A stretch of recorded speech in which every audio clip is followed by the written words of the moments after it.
All right, we're going to go ahead and get started here. Now, for those of you, I see some new faces, which is good.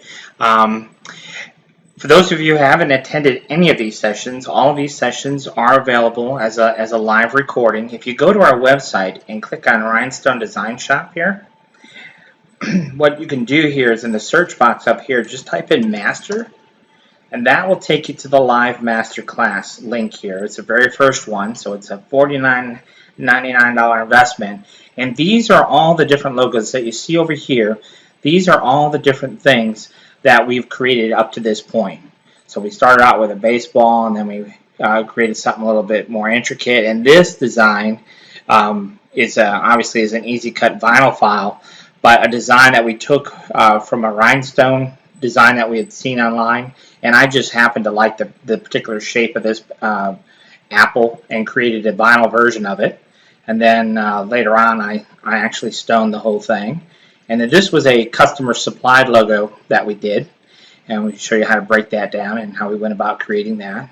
This was just a special request that I got in the middle of the week, just a simple little project of where we're doing vinyl with a stone outline, which obviously is pretty common for doing lettering and numbers and things of that nature. And this was a little bit more involved project, more of a CorelDRAW based project on doing this heel design here. And this was a design that was submitted to us by a customer who works with Hotfix Era. And for those of you who may have Hotfix, this was a good topic of how we did a combination of using Hotfix and Easy Stone for this particular logo. And this logo here, we actually took a logo that I had already done for basketball, and my girlfriend actually asked me if we had that same design for baseball, and I didn't at the time. So we went through the process of taking that existing basketball design and all the various steps of using Easy Stone in conjunction with CorelDRAW to make the baseball version of it. And then we did this font, and I should point out all these files that you're seeing, all these files are available for you to download. So this is a font that had been requested quite a bit, and one of the unique capabilities in Easy Stone that you won't find in other macros is the ability to create your own true type fonts, and that can be quite useful to be able to create your own true type fonts, not only for rhinestones but also in this case we did a vinyl true type font. So oops, sorry about that, let me back up. We'll go back and cover it because I had myself muted.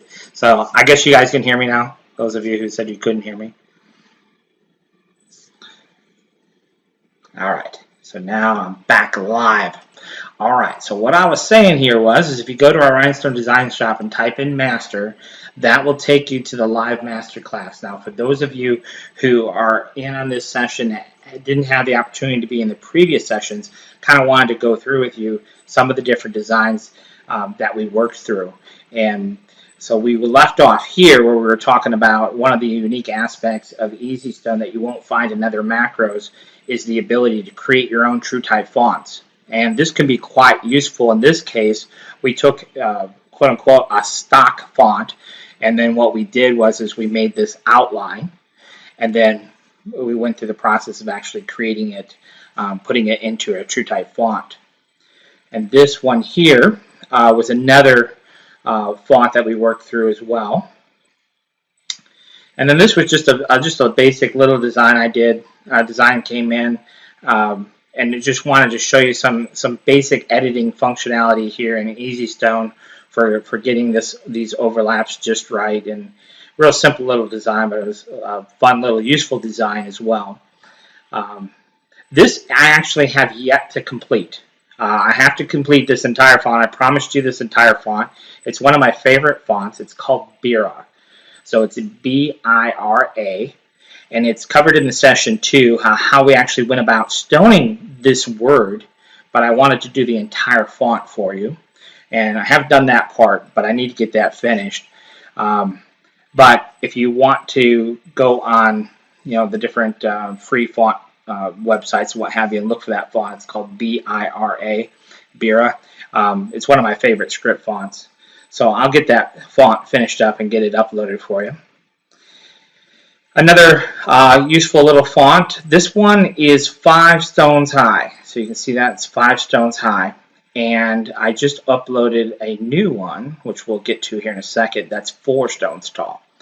So this one's 5. And then we have the sticky flock version, of course, which Easy Stone does for us. And then the non-sticky flock version. This was a fun little project. We took a graphic that a customer had sent, and then we had to stone it out for our little goose here. This is another special request for a design that a customer had asked for. So we walked through this process, and then once we have created this in its entirety as a whole, then we kind of showed you how to do this, where we put the mom in there, and then of course we edited our solid to just kind of wrap around the word mom there. And this was working through the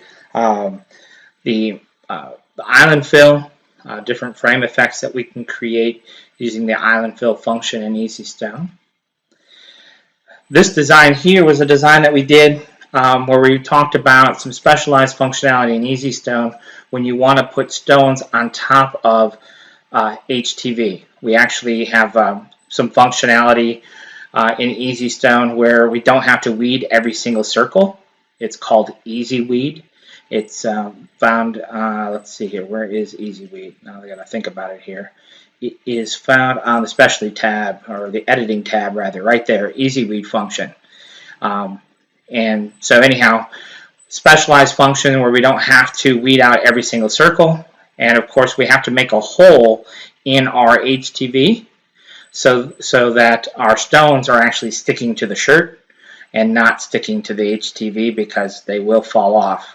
Especially if you're using non-glitter HTV, the stones will fall off. But it's a common effect that we like to replicate, and so that design there, we'll walk you through that process.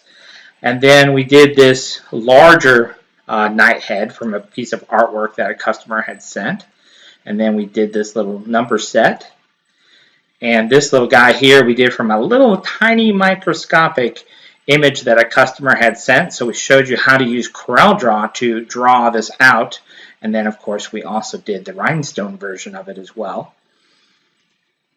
This was a fun, laborious project.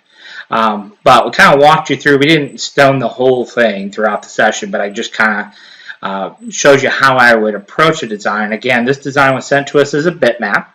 And so most of the time when we're doing rhinestone designs, we'll work with a bitmap. We won't actually work with a vector file. So this was a bitmap, and then we went ahead and stoned it out. And the same thing here. This was a project that we did, but we did the rhinestone version, but we started with the vinyl version. And then once we had that in place, then we went back in and showed you how to go about making the rhinestone version. And then we did this, because this was a design that a customer had sent with one, the chevron love, and then the knight head that we did previously. I didn't realize it was going to be used for a love square design, so we had to shrink it down and make it a little bit smaller version of it. And then this was a fun project, because this little bee guy I had done previously for a customer. But basically what I wanted to show is that you could have him wrapping around just about anything. In this case, we had to wrap around a heart. But when I did it originally, it was to wrap around a soccer ball, was the original use of it. And then I no sooner posted the soccer ball design, and somebody was actually asking for a bee holding a number 3 for a birthday design. And so we did that. And then I thought, well, it'd be a fun project for a Valentine design to do the Be Mine with the heart. So you can, without a lot of work, you can reuse your different bits and pieces of designs to create, totally different designs. And then this was another design that we walked through as far as restoning the crown. This was a crown that we had in a smaller version. And so we had to recreate this crown, and then of course we had to starting out the word Royals. The Team Hustle is actually a stock font. It's called Bibas. If you go on the website and search Bibas, you'll find that, and that's actually a stock font. And then I provided this design really just for the laces portion of the design, because we did something with the laces and that isn't on here actually. But we had another project where we used these laces, so I provided the design to get the laces. And this I provided because it was a design that I always had in my head to do, and so I finally did it. It was a little bit too labor intensive. Took a little bit too much time in class to actually walk you through it. So what we did was we gave you the pieces. So if you wanted to attempt it yourself, so this is how we start with that design. We started solid, and then we gave you the individual RN logo to go with it, but then we actually walked through the process. And you know what, now that I see it, we don't have our finished design up here that we should have. But we actually did the RN down here at the bottom and a little heart up here. We actually walked through that process. So that is in session 11. That was our last session. And then we did a skyline design. And we're actually going to do another skyline design tonight for Janelle. We're going to do Kansas City. So we're going to walk you through that process. And then, it's interesting. I actually had a comment earlier in the week from someone who has been participating in the classes that said that they were trying to create skyline designs and theirs didn't look as good as mine. But they will in time, because I've created literally thousands of rhinestone designs. And yeah, if I go back and look at the designs that I started with, even if you go on in our store and look at designs from 2012 compared to the designs today, you'll probably see that the quality has increased, over the years, because we have more experience and what have you. So, obviously it looks a little bit better than what we started with. So anyhow, we walked you through this process for Atlanta, but then we also did the font as well. So now this font, previously that smaller font was 5 stones tall, and this one's 4. And that's really about as small as you can get and still have it look decent. I've actually gone a little bit smaller than this, but it's a little bit difficult to read. In fact, if you go on the website and look for, if we just type in here, this was, for those of you who are part of our Design of the Day membership, Bitty Itty here, that is really the smallest font that we have. It's 4 stones tall too, but if you look at the letters, they're squished together. You can see here they're a lot skinnier letters than the other font there that we had just done for the masterclass. So those are all the designs that you're going to get, and kind of some of the stuff that we've covered. And so hopefully all this training has helped you with really it's less about actually doing it. It's understanding where to begin and how to tackle it, and different depending on the complexity of the designs and what have you. This design I just did, I'll show you one that it is a complex design here, but this is one that I just did. And so just like some of those other designs that we talked about, what I did was I created each section solid, and then I did San Antonio Spurs separate, kind of off to the side, and then I had to put the two together, just like we did with that RN design that we did in our last session. Then I had to put the two together where all the stones were overlapping. I had to use Easy Stone to get rid of all the overlapping stones, and then kind of work these stones around all this lettering. And yeah, it's a real hassle to do it. It took I guess it took me about an hour and a half from start to finish to do the whole design. So anyhow, that is some of what we've covered. So let's get into our first project. And it's a common question. Let me go ahead and open up this logo.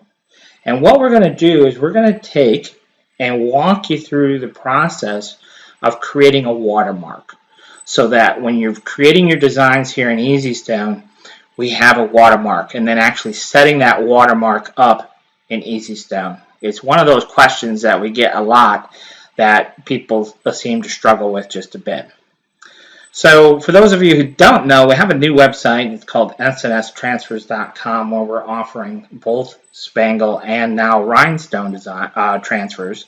So already done for you, where you can order them up and just heat press them to a garment. And I don't have a lot on there right now, but over the coming weeks, I'll populate it with more and more spangle and rhinestone designs. But in order to do that, I need to have a watermark, because I'd like to watermark everything that I'm doing, so it has a watermark. So we can decide what we want to use for a watermark. Just for this demonstration, I think I'm just going to use the entire logo, just as you see it here. So, but there's some things that we have to do to make this work, I think. And so what we have to do first is this graphic. I'm just going to copy this. Let me go ahead and do that. So this graphic, we have to simplify a bit for watermarking. And if you ever hire someone, what I did is I actually went out to this website. Let me show it to you here. I went out to this website, and I use this website quite a bit. If you don't know about it, it's quite useful in business. And so it's called Fiverr. And basically, the premise of the website is you go there, and if you want a business card designed or a logo or whatever you want, it's $5. Everything's $5.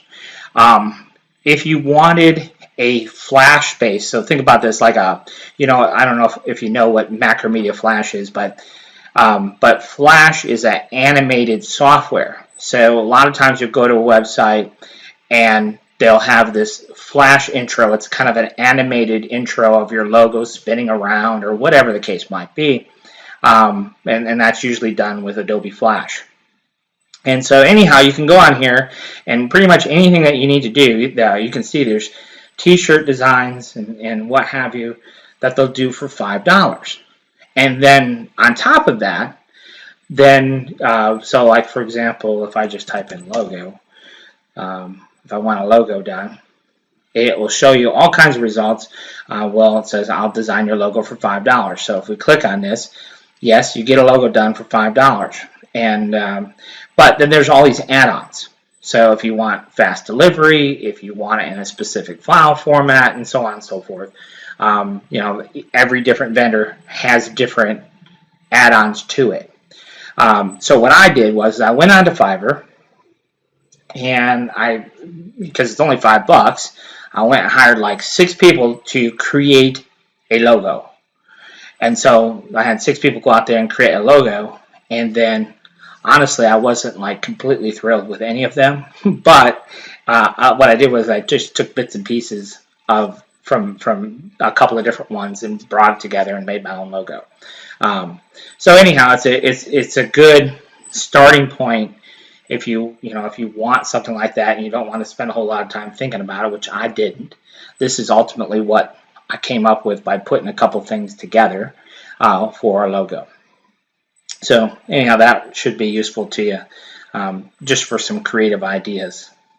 So now what we want to do here is we need to simplify this a little bit. So if you're working with your graphic designer, it's a good idea with your logos to get your logo in, like this would be their standard print color. If you think about doing this logo in embroidery, would be quite simple to do. Doing this logo in vinyl would be quite simple to do.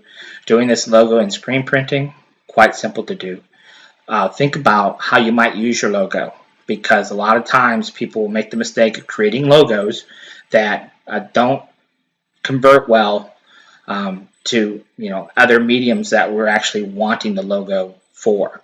So just think about that when you're creating your logos and your identity. But what we really need to do is we need to take this logo and simplify it for the purpose of a watermark. And so we need to simplify this logo into basically a one-color logo is what we need. So I'll walk you through that process here. So what I want to do is, of course, this will be mostly all Corel Draw here. I'm going to select, I can see I have this piece of my S and this piece of my S and then the ampersand sign there. So what I want to do is I want to, first of all, just select those 3 bits of the logo, and we'll do a border around that. And that will create an object that looks like this. So I'm going to try and do this, get CorelDRAW to cooperate with me here. So you can see this is what we get, okay? So we did the border, all right? So that's step 1. So now what I want to do is I'm just going to double click on that border, and by doing that, that will take us into this shape edit tool. And I'm just going to come in here and delete this part, this little channel here. I'm going to delete this part, and you'll see why here in a moment. But I really need, I'm going to right click on this line and hit 2 line. And then we're going to come over to this side, double click, get back into that shape edit tool and do the same thing. And right click and hit 2 line. Okay? So now we have this. See that? So now we have just like the solid. And now what I need to do is just do a slight offset, or for CorelDRAW terms, contour. So I have our custom toolbar installed, and I know I've repeated myself 1,000 times over, but let's just hop out here to the website. If we go to that search box and type in Workspace, for those of you who are new, go to Workspace, and that's where you can get the free Workspace, and that has our CorelDRAW setup, if you will. And there's a little video that walks you through installing it. But we'll go back over here into CorelDRAW here. So you want to install this toolbar because it has all the most commonly used tools for design that we use, and all right here at our fingertips. So we need to provide just a tiny bit of contour. So let's go ahead and do that. We'll grab our contour tool and just click and drag on our boundary, and we just need a little bit of contour. So just a little bit there. And then I'm just going to right click on that outline and choose break contour group apart. And now what I want to do is take that contour that we just did and my t-shirt graphic, and we're going to trim. And now we can delete the contour, and we can delete the boundary that we created. So now we have this. And so now I'm going to take this and make it white, or black, I'm sorry. So now that will kind of become our one color version of our design. Now we could, if we wanted to, we could probably make this a light shade of gray. Maybe we'll try that, and maybe we'll do one, maybe that'll look a little bit better. We'll just have to kind of play with it a little bit and see what the actual result is. So we'll start there. But what we do need to do is we need to take all of the black and make it white. So for the purpose of our logo, our watermark rather. So what we're going to do here is go ahead and just select one bit of black and mark it. And then we're going to just pick up all black by hitting S for select, and you can see now it's picked up all the bits of black in our design. So these selection tools here by color and by size that we can access through the target and selection buttons, those aren't just for rhinestones. So kind of keep that in mind. It can be quite useful when you're doing vinyl work as well. So now that we have that, let's go ahead and make that white. And of course we can't see it, but if we switch over to wireframe mode, now we can. And now we're ready to output this for our watermark. So let's go ahead and do that. Just select the entire design, and we'll use Easy Stone for the process because it's a few less clicks than if we were to use CorelDRAW alone, but certainly you could achieve the same result using only CorelDRAW. But we'll go into export proof image here, and we're going to be exporting a PNG file, PNG, which has a transparent background, which is perfect for doing watermarks. Also a good file format for doing a transparent background if you're wanting to do a logo for a website or something of that nature. So we can determine how big we want the, this is width, pixels in width in pixels, and then of course we can give it a name, and we'll go ahead and I'll give it a name.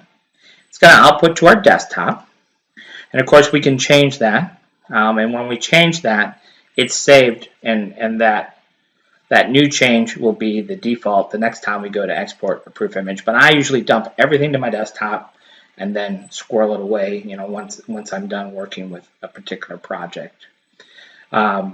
So there is no magic number here as far as how big your watermark should be. 1200 pixels is sufficient, but you can make it whatever you want. And so let's go ahead and just choose the export proof image. And so now on our desktop, if we look on our desktop, we probably have somewhere here, there is the watermark right there. That's that watermark file that we just created. If we double click on it, you can see this is what it looks like. So we have 2 shades of gray, we have our t-shirts white, and all of our text is white. And so now we go back in to CorelDRAW here, and we'll see what that actually looks like. So first of all, to set up our watermark, we have to hold the Shift button down and hit QP.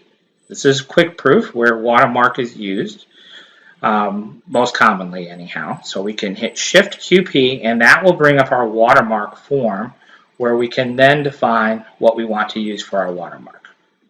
Okay, so I just went to the desktop and chose that file that we just created. Now, we want to make sure our inches is checked, which it usually is. These are some default settings that we've put in here for you, but obviously you can use, excuse me, whatever settings you like. The scale factor setting is one that you'll have to play with a bit, depending on how big you output your watermark. So now that we've saved those settings, let's just go ahead and close them. I want to show you another option, and that is if we hit Control and Shift and QP, notice it says Watermark 2 at the top. So it depends.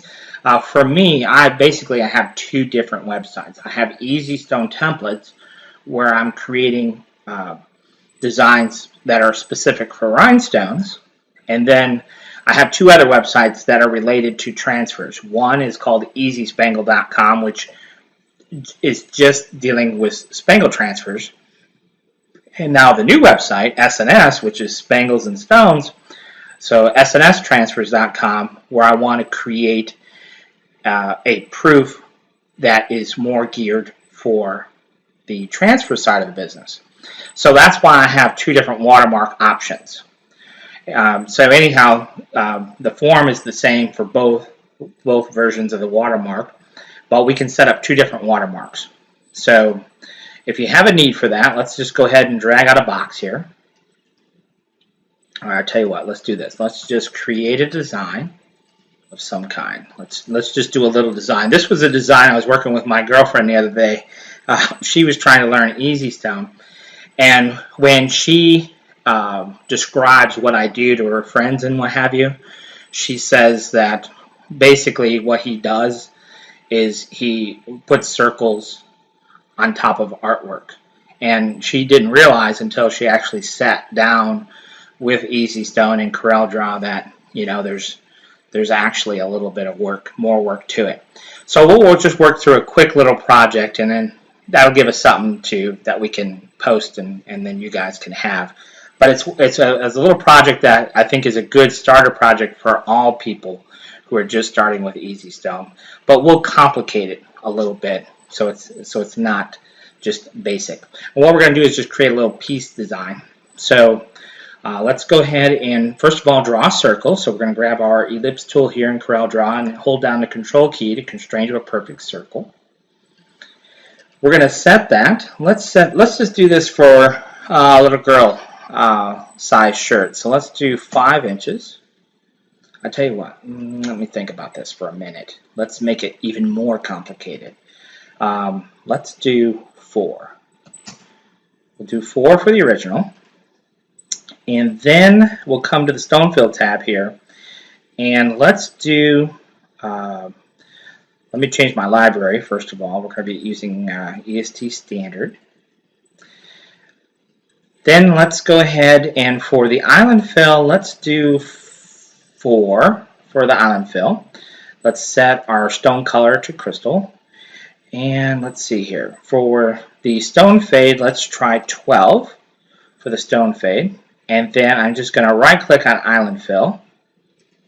We'll see how big this turns out to be.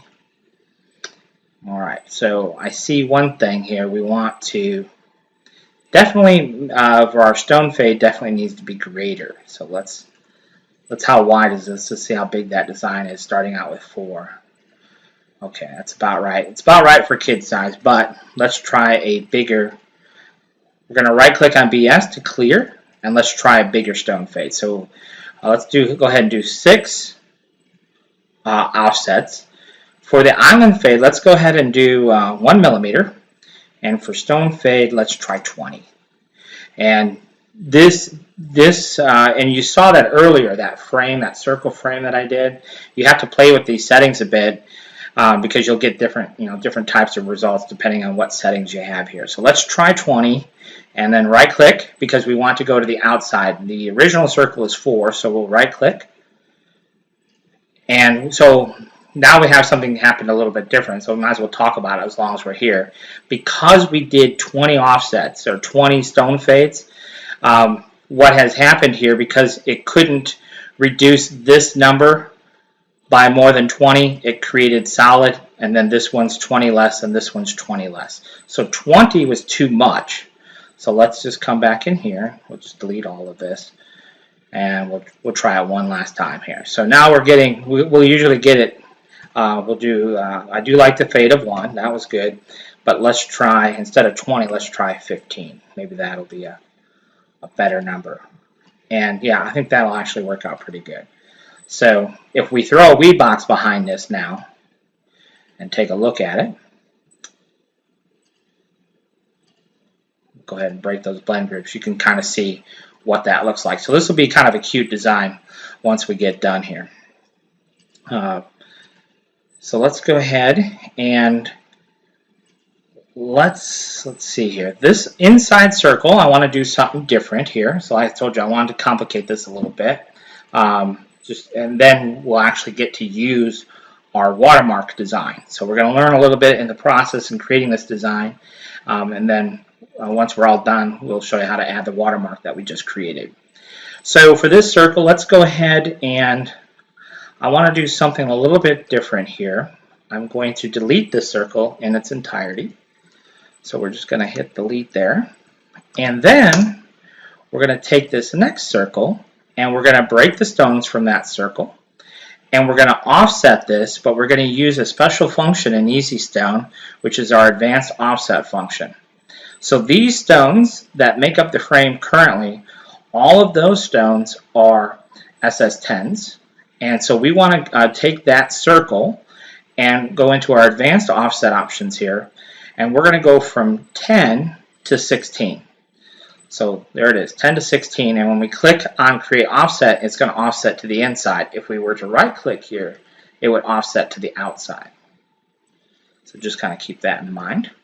So now what I can do here is I can take this circle and I can add SS16 stones to it. That's what I want to do here. So let's go ahead, and I'm going to just change the color just because I can.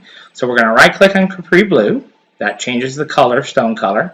We're going to right click on SS16, and that changes our stone size, so that now when I hit add stones, you can see the distance between the 10s and the 16s are perfectly calculated for us. So that's a really nice feature. We don't have to think about how much offset that should be because EasyStone automatically calculates that for us. And so now we have this, this design. So the next thing we have to do is find out where center is. Because we're going to be creating this piece design, we need to know exactly where center is. So to do that, let's go ahead and just hit CVH, and that will show us where center is. So at the top of the circle, you can see that this stone is dead center, but at the bottom of the circle, these stones, the spacing between these two stones is dead center. So what we can do here is just reduce this number of stones by 1. And to do that, we select that grouping of stones and right click on our target button, and we can dispose of 1 stone. And now you can see what we have here. You can see we have a stone perfectly centered there, and perfectly centered there. And it just makes it a little bit easier for us for our next step. So to get rid of this guideline, just right click on EG. We need to get rid of all these stone paths because we don't need those anymore. And now we can begin the process of creating our peace sign. So I'm just going to select those two middle stones and hit AS. And of course, Easy Stone will figure out whatever's in between. And we'll delete our stone path there. And then I'm going to come over here and I'm just going to randomly, I'm just selecting a stone at random here and it more or less in the center. There is no right or wrong way to do it really. And then once we have this, I'm just going to drag it over here. I'm just clicking and dragging with my mouse, right clicking to make a duplicate over here. Now I want to flip this around, so I'm going to mirror it. And as I hover over this top button, can't quite see it in the video, but it will say center. So once it says center, then we're going to move it from center to center. And so now you can see we have our little peace symbol with our little frame around it, etc., etc. Okay? The other thing to think about when you're designing, of course we've talked about this in previous sessions, is when we're creating a design like this that is fairly simple little design here, I deliberately used two different stone sizes. And the reason I did that is because for those of us who are making templates, this design we can produce in a single template. We would brush in our SS16 stones because they won't fit in the SS6 holes. And then of course, once we have all of our SS16 holes filled, then we can come back in and brush in our SS10 stones and we're done on a single template. Had we done both in SS10, then obviously we would have had to cut two separate templates and bring them together. And you know, it's just, to me, it's just too much work that way. So the next thing to do is to check our spacing. So we'll hit C, because there are a few overlaps. You found them there. There's two overlaps. We'll go ahead and throw a weed box around it. Very important when you're doing design. Always, when you're finished with your design, throw it behind a weed box behind it so you can see this is what it's going to look like. I don't like this stone for some reason. I'm just going to get rid of that one. So I'll get rid of that one. And then I'm going to copy this over. So I just click and drag, hold my shift key. That will constrain to a perfectly horizontal movement. Right click to make a duplicate. I work with my girlfriend a lot on that, just getting that down pat. Sometimes I take those little things for granted. So now we want to apply the actual watermark to this. So this is a weed box, and if with just the weed box selected, if you hit QP, it will apply the watermark. So now you can see this is what the watermark looks like. So you can see the two different colors of what essentially looks gray, and then you can see how big, how many times the watermark repeats in your design. And so if you're not happy with that, like I think I might want my watermark to repeat more, what we can do is, again, Shift QP, and that's where I say you can adjust the scale. So let's go ahead and just adjust the scale to 20% and hit Add Watermark again. And because we already had a watermark applied, it'll delete the existing watermark and then recreate it. So here you can see this, you can see more of the entire logo and the watermark, and I kind of like that. It looks okay. It looks more like the original design with the two different colors. Really, you've got three different colors of gray is what you really wind up with when you're doing it on the back. And sometimes your designs, you want to look at it both ways, because sometimes your designs will have a gray weed box and sometimes it'll be black. You probably noticed that in some of the designs that I've put up on the website. Sometimes I like a gray background and sometimes I like a black one. So you want to double check the watermark to make sure it looks appropriate on both color backgrounds, and in this case I'm happy with both colors of that. So that is how you go about creating your watermark, and then of course setting it up and so that you can automatically, every time you hit QP, it'll add your watermark for you. So let me go ahead and save this design for you, this little design that we just created here. So I'll get that posted so you can use it down the road if you want to. All right, we'll close this out.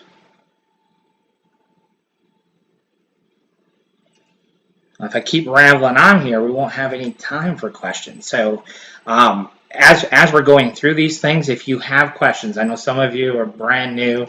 Some of your questions we might have covered in previous sessions, but go ahead. There's a little chat box. So if you have anything specific you want to see demonstrated before we close out this session tonight, go ahead and ask it now. It's not going to interrupt what I'm doing, but go ahead and get those questions in. And if I don't see any questions come in, then I'll just keep rambling on. So at any rate, let's go ahead and start our next project here. We are going to do a skyline for my buddy Janelle in Kansas City.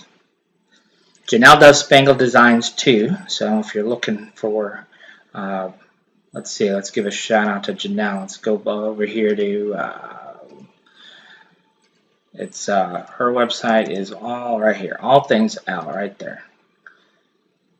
So she does Spangle Designs too. So she and I both work together. So if you have questions, you can contact either one of us, and we can help you out there as far as the Spangle stuff goes.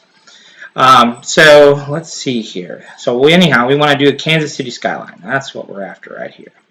So we'll repeat that process again. We did Atlanta the last time. So what I did was I just went on a website on the internet and just typed in Kansas City skyline. And I figured Janelle might like this one. So being how she's in Kansas City. So first thing we want to do is just a basic bitmap. It's just kind of a guide. I don't know a lot about Kansas City. I don't know if this even looks like Kansas City, but it's definitely different than any of the other ones I've done. And I've done Chicago and New York and Washington. I've done a bunch of them already, and I kind of like this, the skyline designs.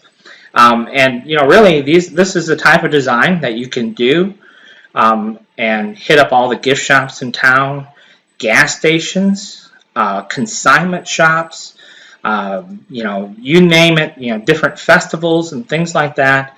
Think about all the different ways that you can market something so simple. And this type of design is super easy to do, super easy to create. And to me, there's a lot of different areas where you could sell something like this. And I'm going to show you something, another idea, just kind of, get the idea flowing a little bit too of something else that you can do with these designs that I really didn't think about previously when I demonstrated this before. But let's get it made first. So first things first, we're going to take our bitmap and resize it. So we're just going to go to our specialty tab and hit set size. And we'll come over here to the left and then to the right. And then for the size, we did 10 inches. We did them all 10 inches previously. So now that we have our bitmap, we'll go ahead and lock it down. Our current stone color is Capri Blue. We want to do this in crystal, so we'll right-click on our crystal square, and that changes it to crystal. Our current stone size is SS16, and for the base, I've used SS10 for all the others. So we'll right-click on SS10, that changes our stone size to SS10, and now we need to drop a single stone. So we just right-click on AS, that takes you into drop stone, and we just click. That'll drop a stone. And then to get out of AS, this is a common question. How in the world do I get out of drop stone? Well, just hit the escape key. So if you're ever stuck in a function and you don't know how to get out of it, hit the escape key on the keyboard. So now you can see this button is no longer pink. That indicates we're no longer in drop stone mode. So we have a stone here, and because I've done so many of these, I know that if I do 70 steps to the right, it'll just repeat itself all the way over. And yes, it's a few extras, but then we just come back and trim off those few extras like so. So now I'm going to take this row and I'm going to offset it. So now we have our SS10 base. And now what I'm going to do is come over here and I'm just going to drag this up manually, right click, and change it to an SS6. And then what I want to do is take that one and just copy it all the way over. to this side. And if we want to line these two up to the left edge, that's fine. So we just select them both and hit the L key on our keyboard, and that would line both left edges up. And then if we come back all the way back over here, and we want to line both of them up to the right edge, in this case I don't want to line them up, but of course we could select them both and hit right, and that will line them up on the right side edge. So there are a couple of keyboard shortcuts in CorelDRAW, like Control G to group something together, Control U to ungroup, you know, the R to align to the right, to align to the left, B to align to the bottom, T to align to the top. E and C is vertical center, horizontal center. So there are some of those keyboard shortcuts in CorelDRAW that's really good for you to learn because you use them so often in design. But we're going to select this first stone and hold the Shift key and select this one over here. And then go ahead and hit AS. And that will fill in as many stones possible in between and maintain that 0.5 millimeter spacing. Now I'm going to delete the stone path. So now we have our SS10 base and our first line of SS6s. And then we're just going to take that row and we're going to offset, I don't know, 20 times. Whatever you want, vertically. 20 steps. So then you get this. You get kind of this grid, if you will. So then what I do, of course, is I come in here and I start to trim away. Because, you know, it's just black and white, we can come in here and trim away whatever we think to. And this is really where the designer in us comes into play. You have to have a creative eye and decide what you want it to be. This is just a reference image, so we can make whatever modifications you, the designer, think needs to be made. And you know, I'm just going to kind of come in and just let the, like for instance here, you can see there we got this little bump. So I'm going to leave it like this. I'm going to leave that one there, and see this little bump here? I want that little bump. So we're going to go up. And to go over a half, we hit Alt-Control, and then we can nudge it a half. So that creates that little bump. Now, would you have to do that particular? Not necessarily. It's just whatever. It's not going to matter in the grand scheme of things, but it's whatever your eye is telling you to do. So we're just going to come in here and finish this off here. Get rid of whatever we don't want. Now you can see there's some separation in the original artwork between these two buildings, so we'll add that separation in.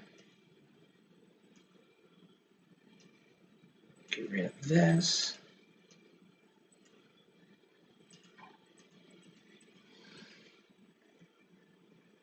And we'll get rid of this. I really like doing these because I like how they turn out in the end. So I really enjoyed doing all the ones that I've already done.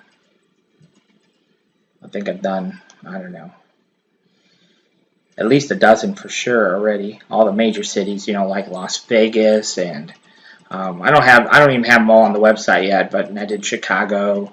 I did St. Louis just the other day with really cool looking the St. Louis Arch. So it's kind of a process. We're going to go through and delete all these. And if we accidentally delete something that we shouldn't, you know, obviously you can always add it back because it's just a grid. So just for time's sake, we can take a big swath and delete some stones, and then we can add them back in if we need to.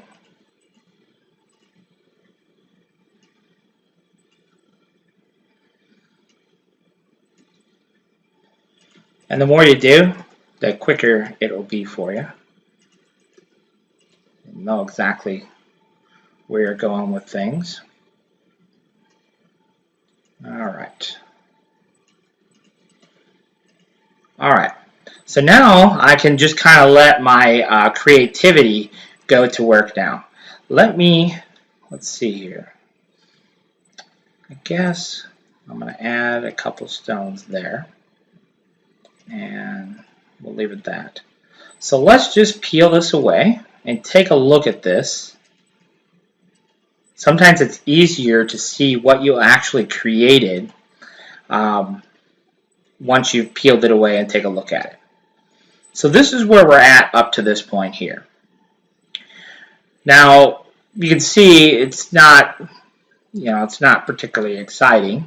We have our SS10s, and then, we have these lines that represent the buildings. And if we were to add Kansas City below, then obviously people would get the idea, looking at this design as is, we don't really get the idea that this is really even a skyline, and at least I don't. But if we were to add the words Kansas City below, well then, we probably get the hint that this is a Kansas City skyline. But there are some things that we can do creatively to add some more visual interest to the design. And that's where the designer in us. It's great to have Easy Stone and to understand how to use Easy Stone, but that's no substitute for design ability, and that's something that's less teachable. I know growing up, I always had a big interest in drawing, and while I can go to school and learn how to draw mechanically, I have no ability. I like the idea of being an artist, but I have absolutely zero ability to actually draw anything. So it's kind of frustrating because it is something that's always interested me. I just have no ability. It's just almost like playing the piano. Yes, you can go and take piano lessons, but some of it is just you're gifted with that ability, and I'm not gifted for the piano either. So what can we do to make this a little bit more interesting? Well, one thing that we can do here, just to kind of show you an idea, is I'm going to delete one row of stones, and I'm going to shift this block over. So we're going to nudge the block over half the distance of a single stone. So Alt-Control, and what that will do is that will add just a little bit of space between these two sets of buildings. And if there's another spot where you think that would benefit from, which in this case I do think right here there's no space. So I do think what we'll do is we'll go ahead and get rid of one row, and now I'm going to add. I'm just going to go ahead and do the same thing. Alt Control half. So I'm actually going against what I did. You can see here I have this gap here, and the reason I think that is interesting because we're going to add some visual interest to the design. So what I'm going to do here is I'm just going to take this stone and hold my shift key in this stone and hit S, and that selects everything in between, and hit H. So there's more spacing between these stones. Most of the time when I'm doing design work, I like to have a nice uniform spacing. But in this case, I think it will be visually interesting if the spacing between stones, between all the different buildings, weren't absolutely identical across the board. So first thing I'm going to do is come in here and do that for each row, S and H. So S to select everything in between the first and last stone, and then H, I don't know what we're doing here, must have accidentally clicked something I shouldn't have. Let's see here. So go back to here. S selects everything in between, and then H will space those horizontally. Now, what I'm going to do is just delete all of these rows because we don't need them, and we can just take these and then offset. So once you've done one row, because we're kind of working in a grid here anyhow, it's easier just to duplicate than to do that for every single row. So then what I want to do for this next block is I actually want to change these to SS10s. So let's do that. Let's select those to SS10s. Let's move them up a little bit. Remember, we can Control G to group them together, and then we can line this up right to the right edge of this. So we hit R to line those two up. Now obviously these 10s are too close together, so what we're going to do here is just move them apart and hit H to spread those apart, and then again we're going to offset again. So we're going to use offset, offset, offset, and then for the cap, this cap, we're going to add a little bit of extra space, because that, once you see that compared to all the other spacings, it'll just add a little bit of visual interest. You'll see how that all works out. In fact, we could even come in here and add a little bit of space between this. So we have kind of this double cap, or maybe what I'll do is I'll do it like this, and this one we'll do back up tight again. This one over here, we'll do the same thing. We'll just add a little bit of space. And this one I might add a little bit of space. And then you'll see what that little bit of space actually does once we get into it. Then what I'm going to do, I think I'm just going to take these, get rid of those. And let's see here, can I fit 3 stones? I can, so let's do that. And let's take these and we'll offset these. So I just added some SS10s in here just for a little extra visual interest. I think that will just add a little bit of extra visual interest. And then over here I want to do the same thing. So let's just take out a swath of stones and do the same thing. We'll go ahead and copy these up. We'll squeeze them a little bit together there. Let's go ahead and horizontal and then offset these. And we need one more there. And the best way, I can tell you, when I first started doing design work, I can't really emphasize this enough. If we go out here to the internet, you know, it's such a wonderful thing. But if we come out here and anytime we go to create anything, your best bet is to look what else might be out there in the world. So let's do this. Let's just type in skyline, rhinestone, motif. I usually use motif, sometimes I'll use transfer, but let's just see what's out there in the world. So if we go to images here, and the idea for this is not to copy what somebody else did, but just look at what else is out there. So you can see like this New York one, well, you know, that's kind of ho-hum. If we look at the difference here, let me just show you something here, if I can find it quick. I guess this one here is Los Angeles, so you can see that's the one we did for Los Angeles. I guess New York I already put away, but you can see it's kind of basic. We have one for Dallas. Let's see if there's any others here. I saw one for London, but well, here's a New York one. Okay, but you can see here is a really good example. These are all basically one stone size. So, you know, it's just not as dramatic. Here's one for Paris, although it's microscopic, we can't really tell what it is. But a lot of times what I'll do is I'll go out and look and see if there's something out there that I like, and then I kind of try to mimic that same design style. So anyhow, this one here, I'm going to just bring this over just a tiny bit. These stones that I just added, I'm going to group those together, so I'm just going to use the G button here in Easy Stone and then select this button, hit B for bottom. So I want to kind of do that as, so I have something different here, something different here and here. And then let's see here, let's just to anchor this a little bit, let's just delete these. And we'll put these in here. So B for bottom. Make sure the big stones are on the bottom, lined up to the bottom of the little ones. And then we'll offset, offset, offset. And this will be fun too for you.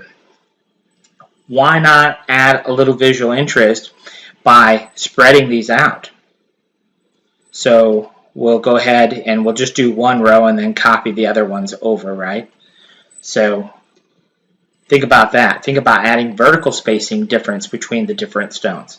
So S and then V for vertical spacing. And then go ahead and offset, offset.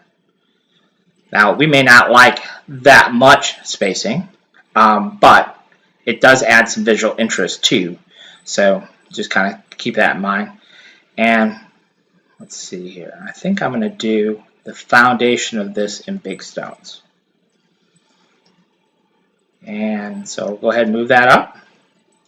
B for bottom. And we might do the same thing here. Let's go ahead and just take this stone and R for right, and H to horizontal spacing, and see whether or not we like that extra dimension of that spacing. And you could do even something fun too. You could, let's try this now that I think about it. Let's do this. Let's move this over, and then let's bring in a group of these. So we could try all kinds of different things just to add visual interest. So think about all the different things that we can do. So now we're going to select these stones, S, to do horizontal spacing. And then once we have all of those, we can delete all of these, and we're just going to offset that whole row. Something like that. And then these, we're just going to nudge them up a little bit. There we go. So now we've tried all kinds of different things just to add dimension across that whole skyline. But now let's peel it away and see if any of what we did makes sense. So now if we go ahead and throw a weed box around it,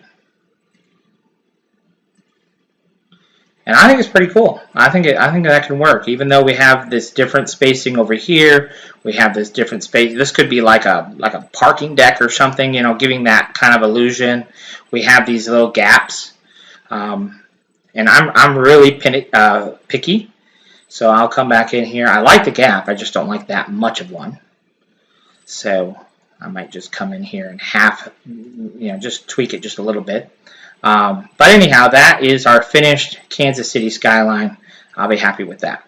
So now what we want to do is take advantage of that font that I just created for the last session, and we'll go ahead and type out Kansas City. So let's go ahead and do that. There's our Kansas City. Oops, I guess it would help if I spelled it right. Kansas City.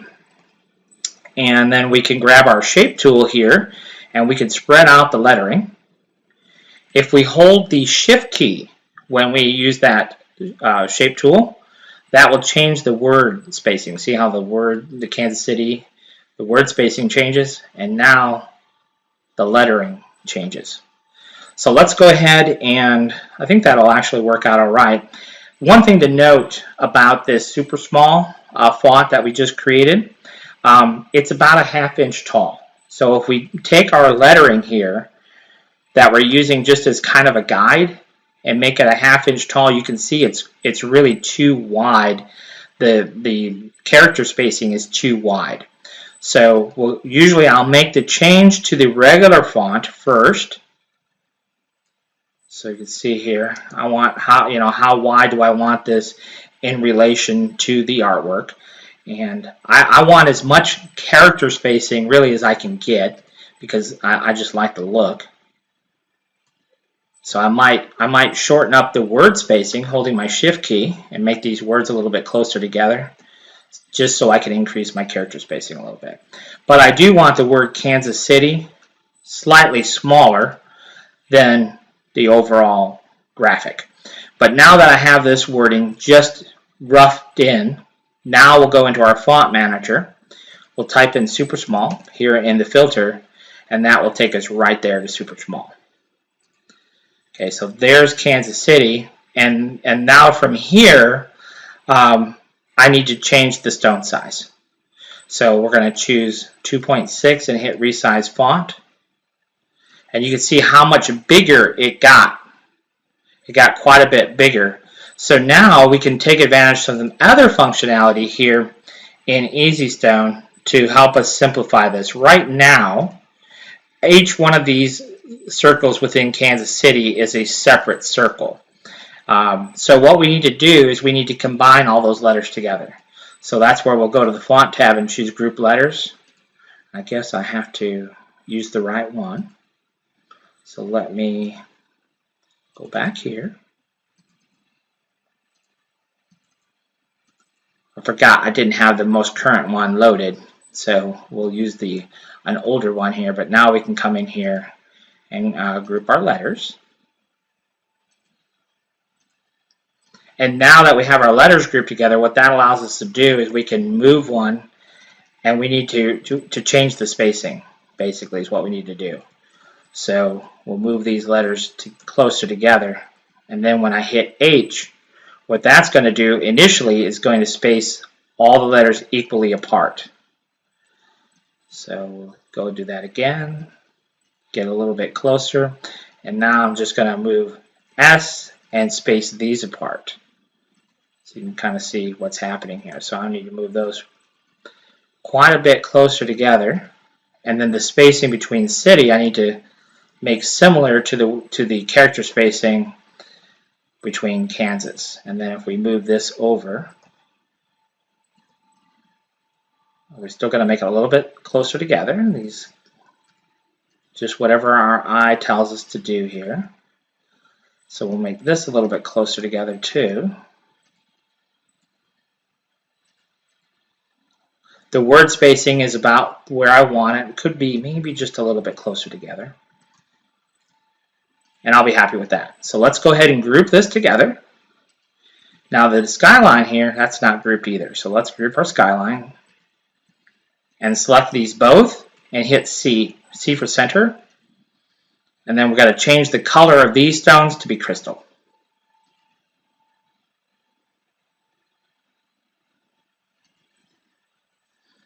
And now, of course, we'll throw a weed box around it. So we select our whole design and add a weed box. And that is then our finished Kansas City skyline. And you can see by the different vertical spacing in stones, the different stone sizes, these little bit of gaps that we add to the caps and what have you, just add a little bit of visual interest to it, and makes for such a better looking design than just using all one stone size and just kind of all have kind of ho-hum and humdrum. So we'll go ahead and save this design. And what I do for my convention is I take today's date when I'm saving designs.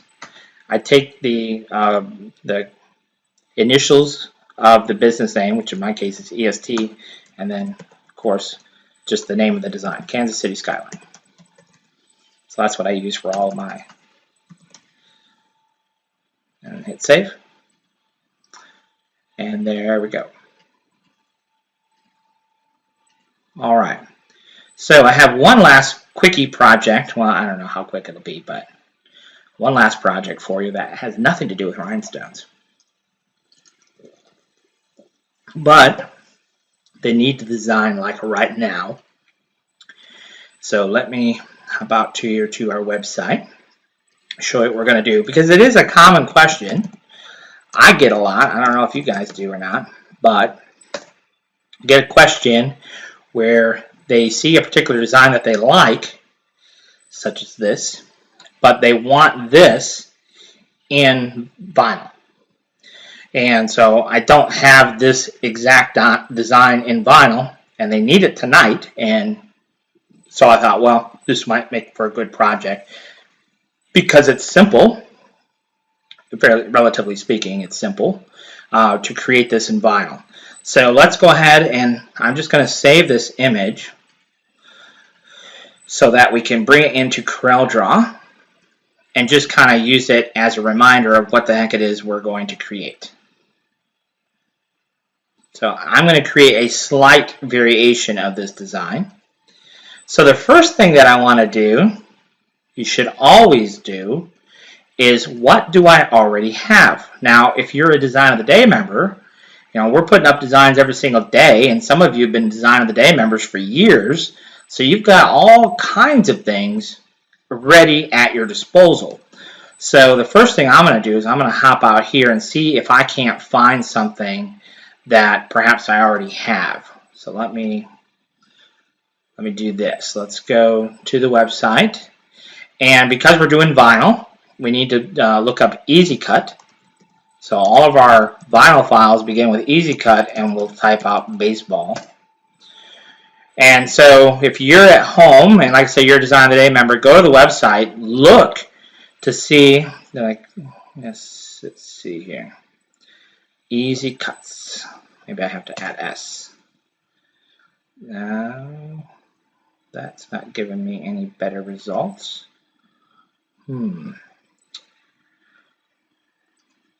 Let's get rid of baseball and just type in easy cuts. A space. Devil's in the details, folks. So easy cuts. Baseball. It's like, why am I not getting any results for easy cuts? Because I don't have a space. There we go. Now we're cooking with fire. So this design is somewhat similar to what they want. It's the word baseball with a letter tail. It does say mom, but not mom like the other one did. So this one's close to what we need. But basically what I'm looking for, is there anything close or anything that I can use for the design that is here? And aha! We do have this baseball already created. So now that you've gone to the website, you've found the design number, now you can search your local hard drive. If you were a Design of the Day member back on January 29, 2015, you have this file. So we don't have to recreate the baseball, and that's probably really one of the more complicated aspects of that particular design is creating the baseball. So we already have the baseball already. So let me come in here. And it's, so I do search my hard drive, 012915 on the desktop. So it's 012915, I should have that. There it is. There is the baseball mom design. So now I can double click my EPS file. And then this is what you guys would have on your end, if you had a Design of the Day membership, this is what you'd have. So we'll go ahead and pull this part of the design out. Get rid of this and this. And then we can center these two up. So there's our baseball. So let's go ahead and go back over here and paste in place. So there's the baseball. So for the mom part of the design, in this case, it's the collegiate font, M for mom. So let's go ahead and put that in there. So there's M. The original was not collegiate. It was more like either Arial Black or Impact. So now we'll go into our font manager here, and I would just type in FLF. That's collegiate black. So that gives us the mom part of the design. So we'll make our M a little bit smaller. Maybe a little bit bigger now. And I'm just kind of mocking it up so it looks somewhat similar to the original. So now you can see it's somewhat similar. As far as the sizing aspect and all of that goes, we can work with that here in just a little bit once we get the rest of it done. So now let's talk about baseball. So let's just go ahead and type out the word baseball. Obviously we're using upper and lower case. And there's a couple of fonts that we can use for this. I have to remember what those fonts were. I think one of them is probably this Brandon Ball. So that's probably the font that was used for this. In fact, I'm almost positive it was. What's another one? I gotta think here for a second, because there's a couple. One of my favorite fonts is this Bira, although it's it's quite a bit different in terms of what it looks like. And you know what? The heck with it. I don't care. I'm going to use this one just because it's one of my favorites. So one of the things that when you're working with script fonts, you always want to look at it in wireframe mode, and you see how these letters are kind of connecting there. Those lines that you see is what your vinyl cutter is actually going to cut. So in this case, we don't want our vinyl cutter to cut all those lines, so we'll use this option here in the toolbar to weld that, and now you can see all those are welded together, and now you get a nice perfect cut. So the next thing to do, we could either just rotate this. Let's go back into enhance mode here. We could either just rotate this and then add our athletic tail, or we could leave it like this and click on it a second time.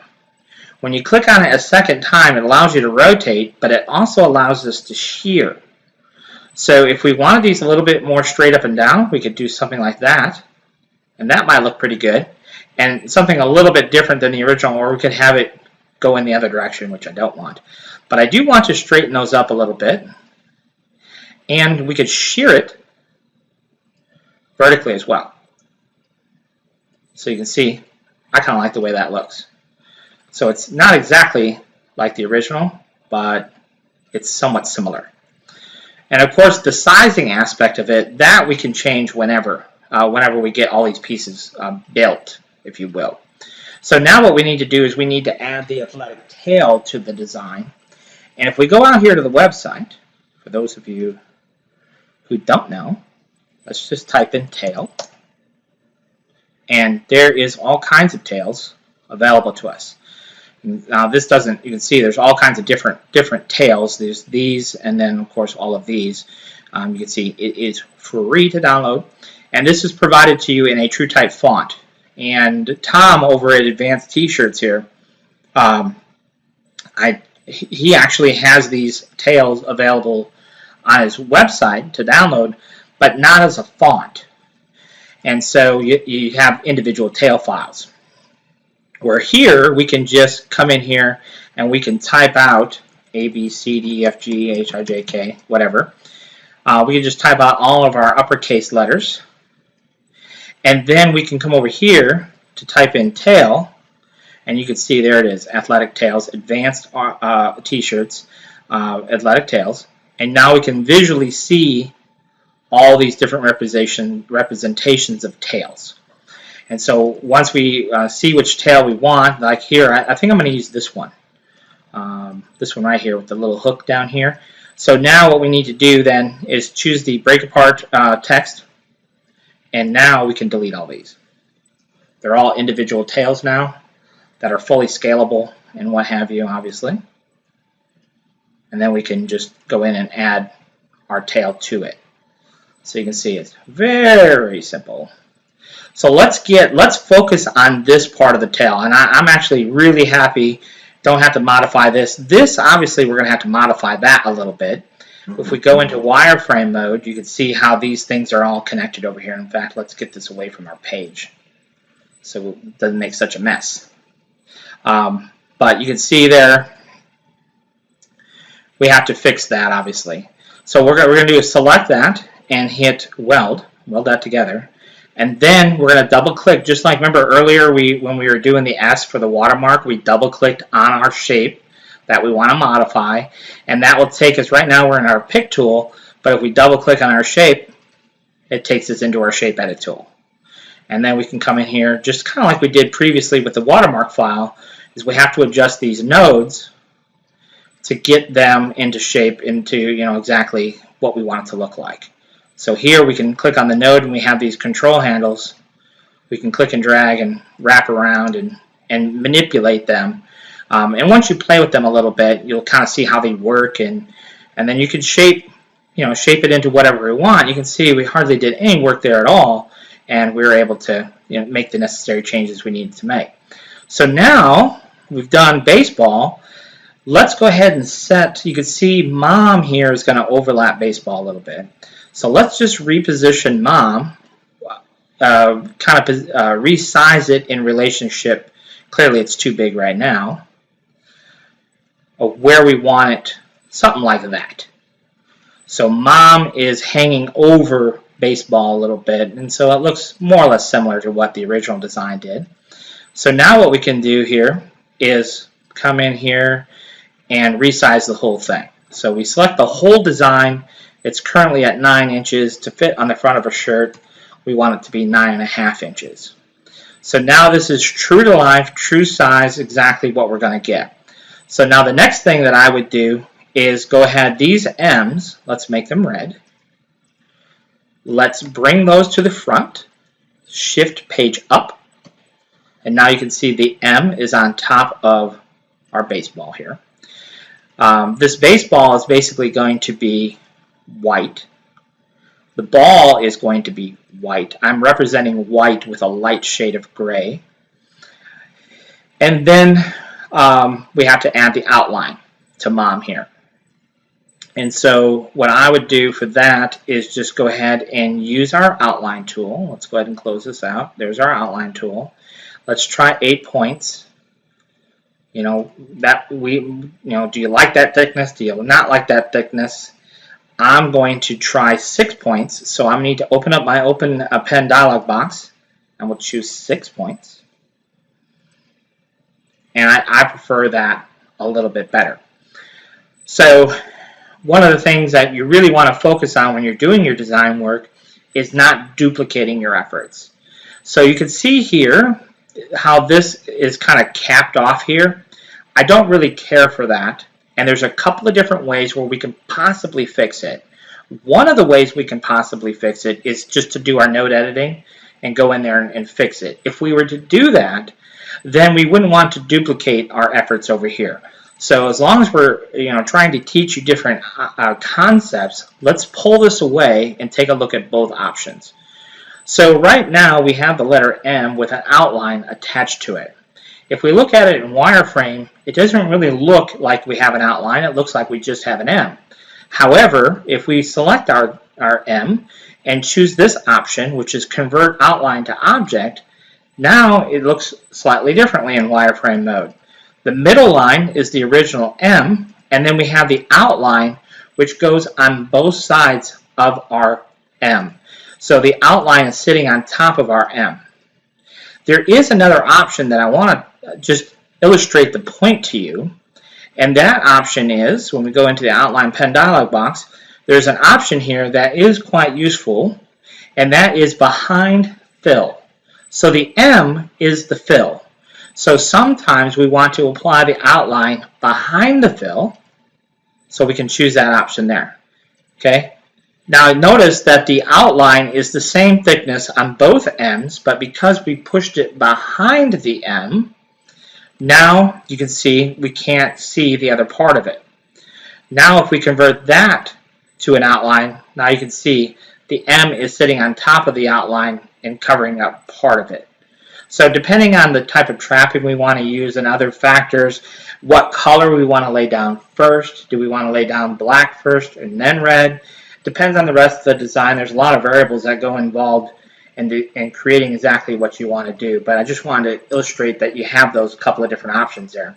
So now that we've converted the outline to an object, we can come in here, double click to add a node, and then we could just stretch this out. So we do something like that, do the same thing over here, try to match it up, as close as we can. I would delete this node and delete this node and this one and this one. But see, I wouldn't want to do that to both M's. I would want to do it to this one, and now that I have it there, then I would just copy it over to here. The other option that I wanted to talk to you about when you're doing these outlines and you have these weird angles right here, the other option would be to see if we can take care of that in the Outline Pen dialog box. Sometimes we can, so let's show you that option. And in the Outline Pen dialog box, we have a miter limit, and it's set to 45. Well, what if we set it to 25? What would happen? Ta-da! See? So we've changed the miter limit, so now we don't have to modify it at all. Because now when we convert it to an object, it's a done deal.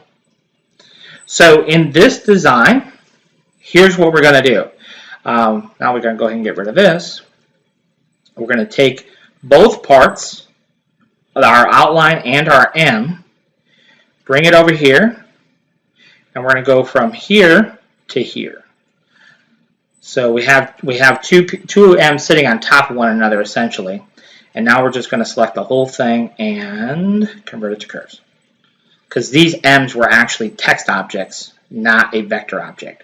So when we go to make this design, we would go ahead and lay down our white, which incorporates baseball and the baseball text and the athletic tail, as well as the baseball itself. Then we're going to lay red on top, and then the sugar, the polish, will be the black outline. And we get the question a lot is, do you put the black down first and then lay the red on top? Anytime I'm doing an outline, if it's possible, I always put the outline last And that way, if this is off just a little bit, like a little skosh, you see, you're not going to see that. Visually, you're not going to see that if it's off just a little bit. But if you were to put the black down and then the M on top, then you might have a situation where the outline is not perfect all the way around. So because this has a specific thickness, if we put that on last, then it's really just going to work better. So let's go ahead and throw a weed box around this. I would probably take these M's, I don't know, maybe, I don't know, make them a blue color. The M, we could, I don't know, I guess red's just as good as anything. So we'll go ahead and leave it like that. I don't know exactly how they're going to cut this, but this is the basic design that they are looking for.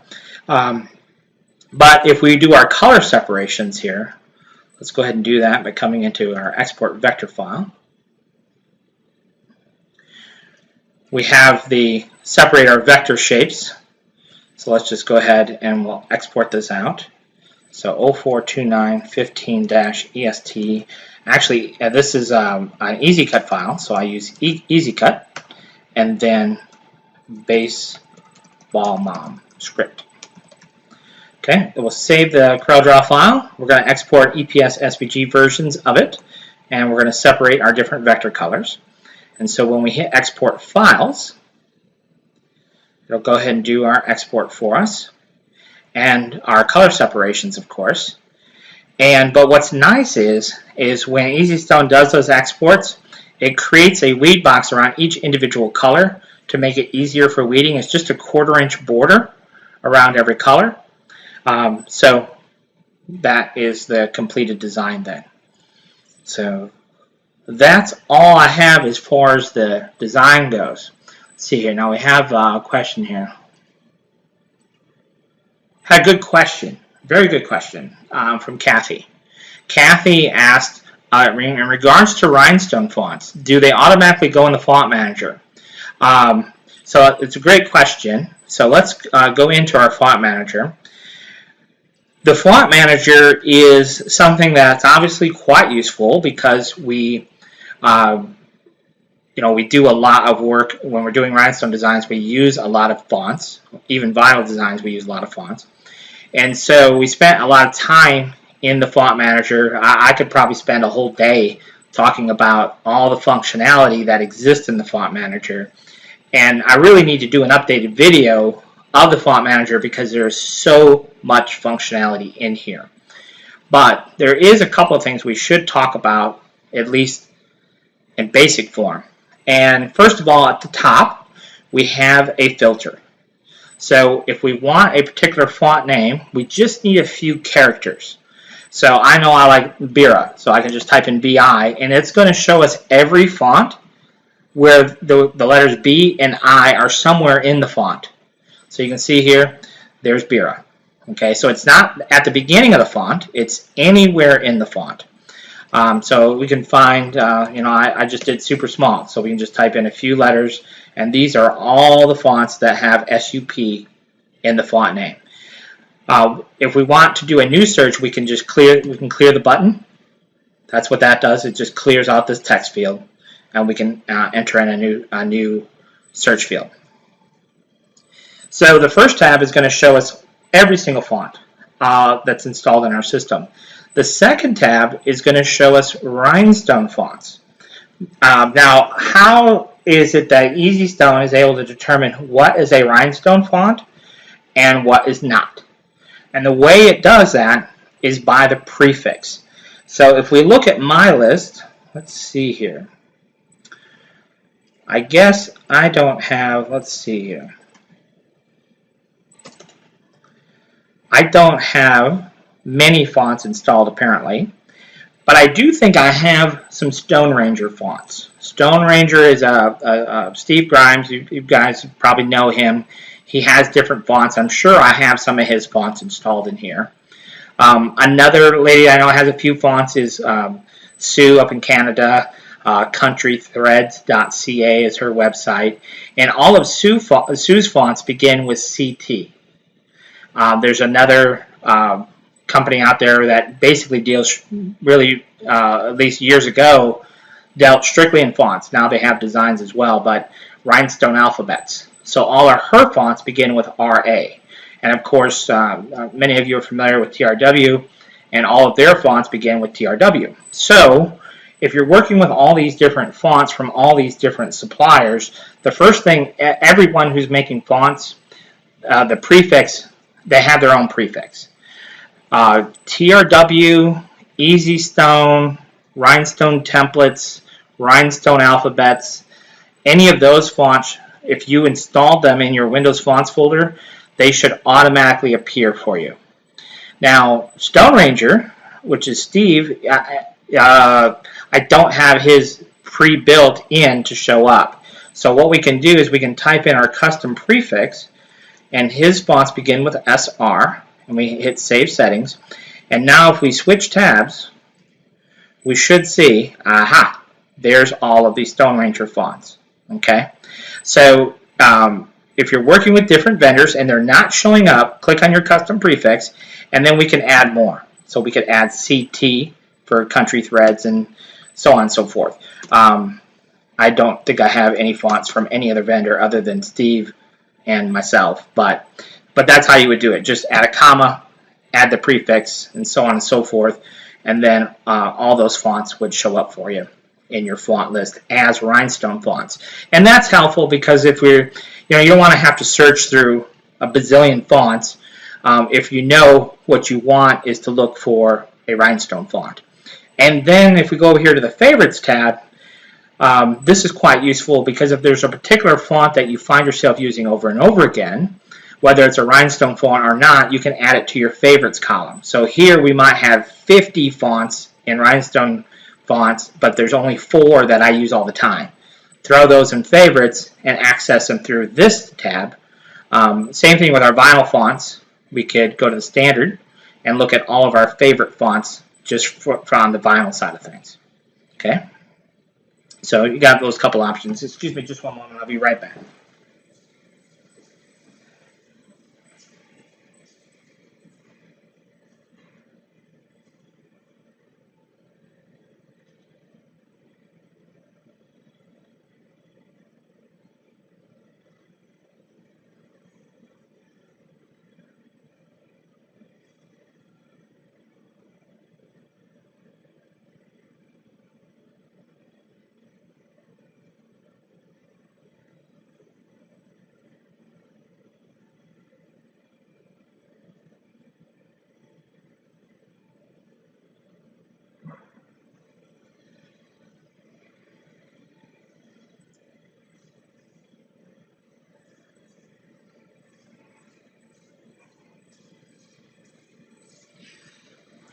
All right.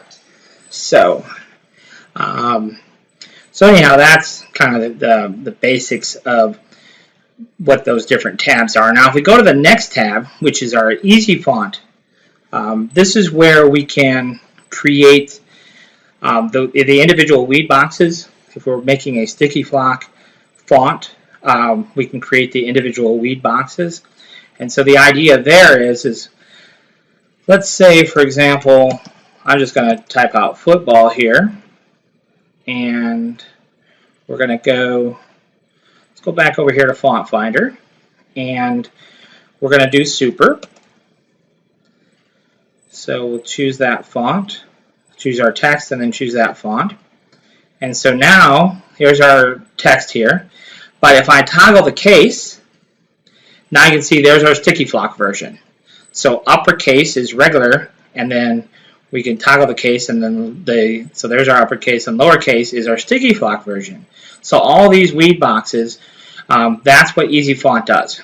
It's going through the process of adding individual sticky flock boxes around the font before we create it into a true type font. And this way we could cut out the individual letters, we cut the whole alphabet, and then we could just line up the individual letters to create whatever wording we wanted, rather than, especially this would be useful like if we're doing names, to personalize names. You wouldn't want to have to cut out every single name you come across, that we can utilize the individual letters and make whatever we need to make at that specific time. And we actually have a great video just on this one tab, what all the functions do. And then, of course, once we have all of our individual weed boxes, we can create cut sheets. So it will automatically, we just tell it what size template material we want, and it'll arrange all of these individual letters on a sheet for us, optimize the sheet for us as far as, so we can cut out all the individual letters. And so lots of different functionality here. And then we added this new text effects category, which does all kinds of things, simply put. In fact, if we come out here, let's see if we can locate that video for you. And it's good to remind, because we have a lot of new people here, it's good to remind you how to access all of this content, because we have so much content available here. So we can come in here to our search box, and let's just call it, let's just type in easy templates, I think is what it's called. Easy templates. Yeah, it is. Let's see here. So this talks about, this video right here talks about easy templates. And that's what this last tab does here. All these different text effects. You can see we have this easy envelope, easy place, all these top, bottom, left to right, horizontal, vertical options. So it's quite useful. Basically, if we want to just show you a real quick example of what that actually does, just to whet your appetite. I just have a square, a rectangle here.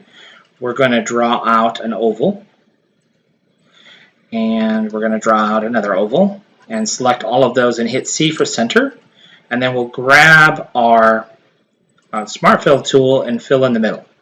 So now we've created this kind of shape here, and then let's just do something, I don't know, something like this. Okay, and then let's do this. So let's just say we had, I'll tell you what, let's just for fun, let's just keep going here. We'll add a little star. We'll fill that. And we'll duplicate that. We'll take all three of those and we'll horizontally space them. So we're going to group that together, and then we can center it up. So I don't know, let's just say we wanted to create some type of an arrangement like that. All right, and so this would become a template. Well, the last tab here, these are just placeholders. So what we would do is take those placeholders, and if we click on this button here, if we look at the placeholder, first of all, you can see it just says rectangle. Well, if we click on this button here, now you can see what it says. It says easy placeholder. So now we'll select all those and hit that button, easy placeholder. So now that's an easy placeholder, and this little guy is an easy placeholder. So now if we wanted to go ahead and populate that with something, what we can do is just type in, I don't know, I guess let's start with football. And let's use, for this, let's use FLF.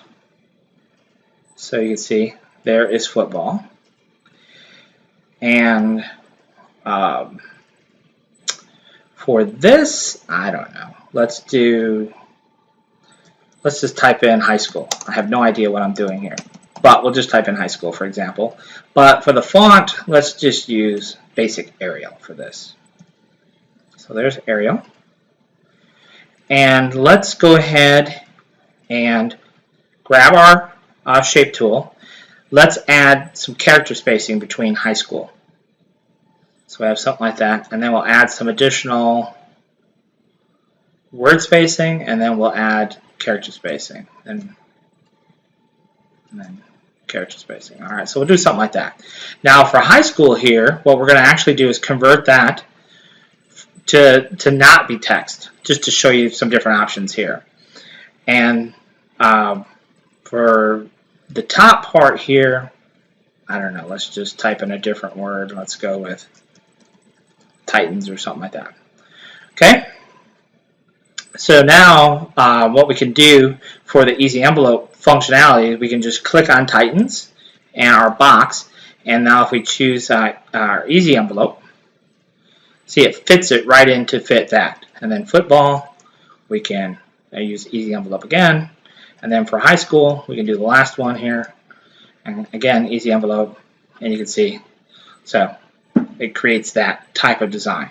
So it's quite useful. Easy Place also is quite useful, and we actually have a couple of good videos on using that text effects option there. And in here, in the text effects, we have some additional functionality in the rhinestone fonts, and then of course favorites within text effects. But yeah, we've got a pretty good video that walks you through some real specialized functionality when you're working with fonts. And there, like I said, there really is a lot to cover just in this one little box.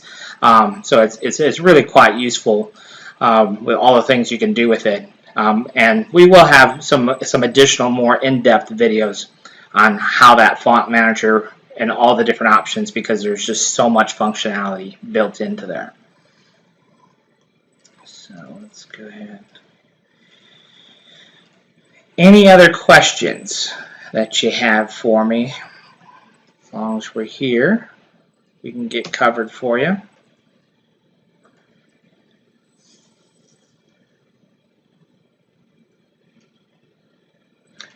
All right, well, that's all the designs that I had prepared for tonight's session. So the design part is over.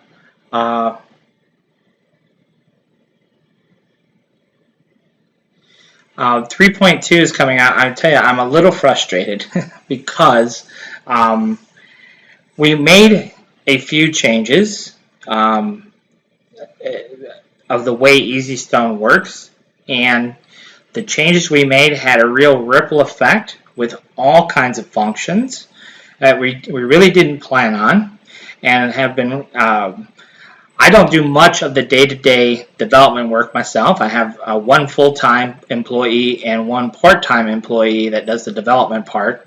And of course, every day they submit to me what they completed, and I look at the code and see what is not working the way it should be, and then they go back to it again. And this has been going on now for weeks and weeks and weeks, and it's become very frustrating because I'm trying to use the latest version 3.2, and then I come across something that doesn't work. So then I have to go back to the drawing board on the development side, and so it's been pretty frustrating because I had planned to release this about a month ago, and then we've been making some changes, and so it's been kind of frustrating for me because those changes haven't been happening as quickly as I might like. So when's it coming out? Well, I'm hoping that the end of next week we'll have ironed out all the issues, and I just found a couple more today as I was trying to use it. So I'm hopeful that next week we'll have all the issues ironed out. There isn't a ton of new functionality. There are a few new things, and honestly at this point it's been so long since we released version 3.1, I don't remember all the things that are new and different. I do know that a lot of the changes were just for me. We reworked the whole export vector file functionality, and that was more for my needs than, because when I'm creating files, I'm creating all kinds of different file formats for different purposes, for different rhinestone machines, spangle machines.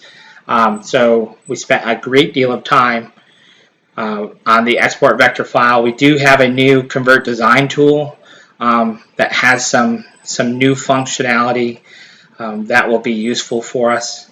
So the convert design function, we really overhauled it as well. So, and of course, the other problem, if you will, is making sure that version 3.2 is compatible with X7, because we have a lot of people breathing down our neck that they really would like an X7 version. So once we get all the bugs worked out, getting it setup for X7 won't be an issue. That's pretty straightforward. But I don't want to get into the X7 conversion until we're totally bug-free on X6 and X5. So,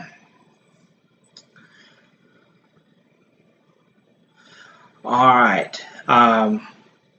And, you know, I've been getting a lot of questions about, are we going to be doing live webinars, whether they're paid for or not? And yes, we will. We will have several webinars coming up that, you know, won't cost you anything.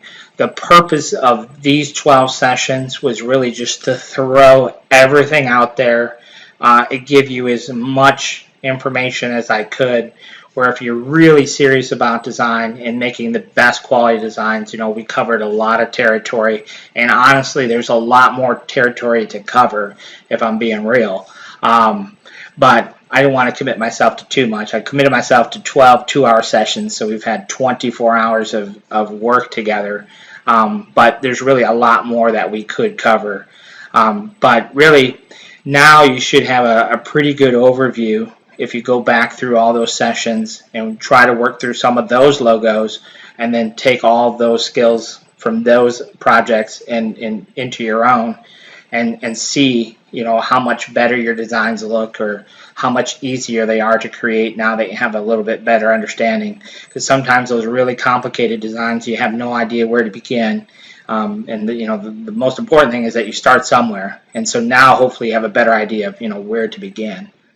So if you don't have any more questions, I'll let you go.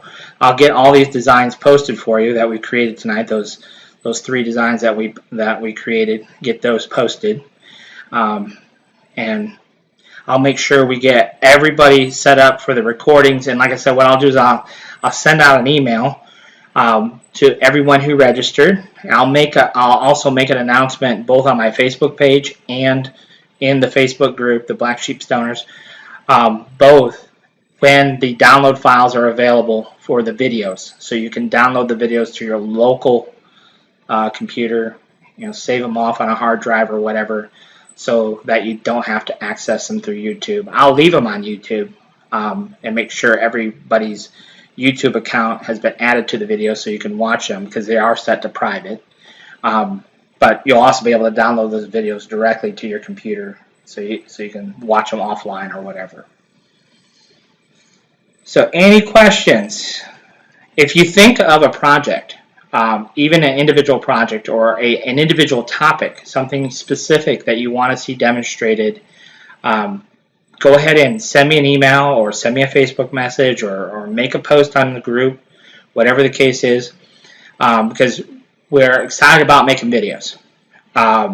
You know, we have so many videos already. Sometimes when you're looking at videos, it's so daunting because we have hundreds and hundreds of videos.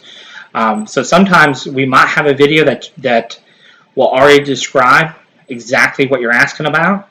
I have pretty good memory of what videos are available. Or if you have a particular logo, you say, well, geez, I'd like to see this logo from start to finish. Those are the videos that we really like to do. And you know, the more difficult, the better, because the reality is that's what we're throwing all the time. How do we create this really complicated logo? You know, where do we begin? So, and we have, in fact, if you come out here to our YouTube channel, we have a playlist. Let's see if I can find it here quick for you. This is a playlist that I started some time back. Real world logos right here. See, and I'd love to add to this playlist, but these are all real world logos that, see, this is a logo that was sent to us. And when we look at that logo, the first thing I look at is symmetry. The left and the right's the same. That's half the work right there. And I can tell you, I've looked at a lot of designs, and that's the one thing I see that is so common mistake, is that they went through all this work of doing both sides of the logo, left and right, when they only had to do half the work, because it's symmetrical. So, but you know, where to begin with a logo like this? And then we did this one, was another one, the Soul Scissors logo. So this was sent to me. I think it was sent to me as a vector, and then we walk you through the whole process from the very first stone to the very last in the Seneca Valley. Another great example of a logo. This was the logo, not a very good quality bitmap that was sent to us, which is very common. And we walk you through the whole process of stoning all the lettering and the lacrosse thing and everything. Walk you through the whole process. This is a great example. This little mini SV, you can see the bitmap that was sent to me. And then if we fast forward here, get into it a little bit more, so you can see I'm 20 minutes in creating this little decal. Let's see if we can see it once we get to the end here. So that's the finished product, but as we're going through, you can see here in the little thumbnail, I went off of the original artwork a little bit. You can see the design is a little bit taller than the original bitmap, and that's because I wanted this to be kind of almost like a grid. We wanted a certain number of rows of rhinestones, the SS6 stones in the middle, and so we had to make it. We had to veer from the original artwork just a little bit to fit in all the stones that we wanted to fit into. And this is another good logo, a spear that was sent to us. This is a really simple little logo for this little Java detour logo that we did. Anyhow, these are all the different real-world logos. So if you have a logo that you want to see demonstrated from start to finish, these are real helpful for you to review as well. So there's all this information at your disposal. And yeah, most of these videos are quite old. You see this one here is, the interface looks a lot different, version 1.4, because this was posted back in 2012. But in terms of the process that we went through, it's basically the same process that we use today. So anyhow, that's some additional information that's available to you as well.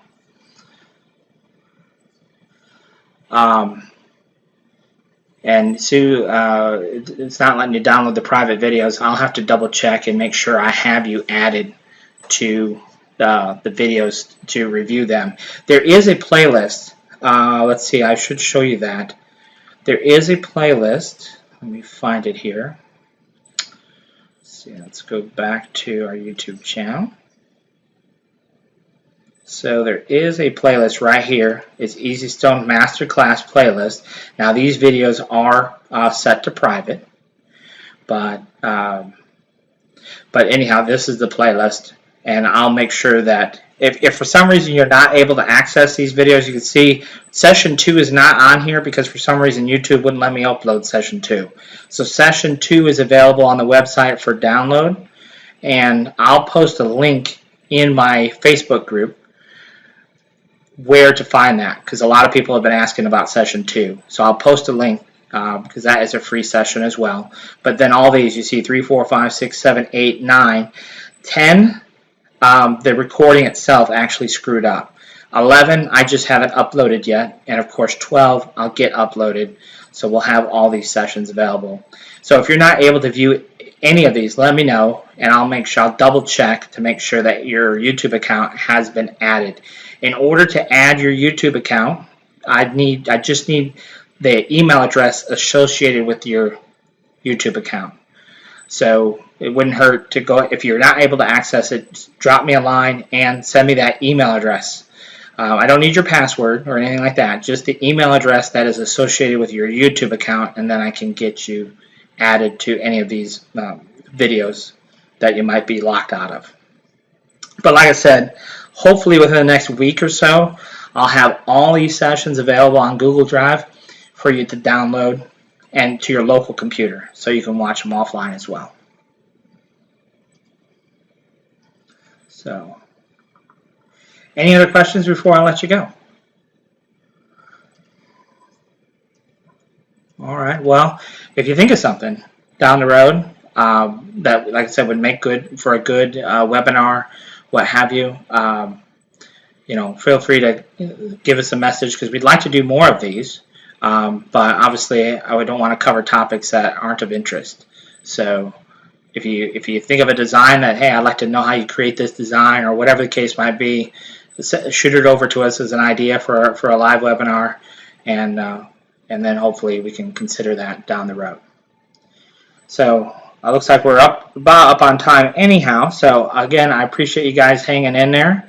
If you have questions, feel free to email me or post them on the Facebook group, because probably somebody else has the same question you have, or maybe that person wouldn't even think to ask what you thought of. So I would encourage you to participate in the Facebook group for maximum benefit for everyone. But if you want to send me a message individually, that's okay too. And then I'll be happy to work with you one-on-one.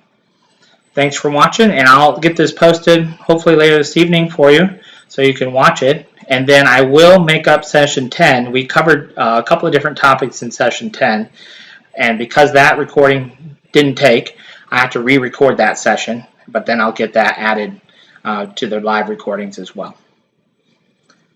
Thanks for watching.